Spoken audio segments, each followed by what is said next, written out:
বাংলাদেশ এখন বছরে 24.5 billion dollar মূল্যের তৈরি পোশাক রপ্তানি করে। 2021 সালে স্বাধীনতার 50 বছর পূর্তিতে তা দ্বিগুণ করে 50 বিলিয়ন ডলারে উন্নীত করার লক্ষ্য নির্ধারণ করেছে পোশাক শিল্প মালিকরা।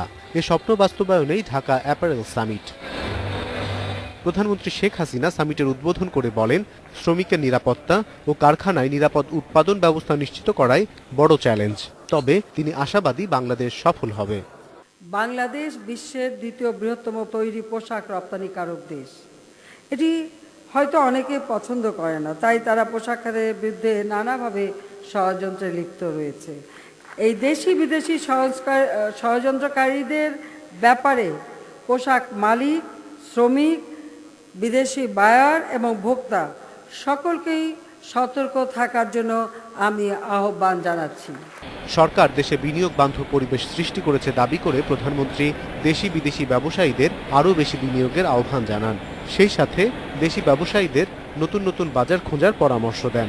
আজকের এই অনুষ্ঠানে অনেক ক্রেতা প্রতিনিধি আছেন। তাদের প্রতি আমার অনুরোধ, আপনারা পণ্যের দাম বাড়ান, তাহলে আমাদের শ্রমিক ভাই বোনেরা আরও স্বাচ্ছন্দ্যময় জীবনের অধিকারী হবেন।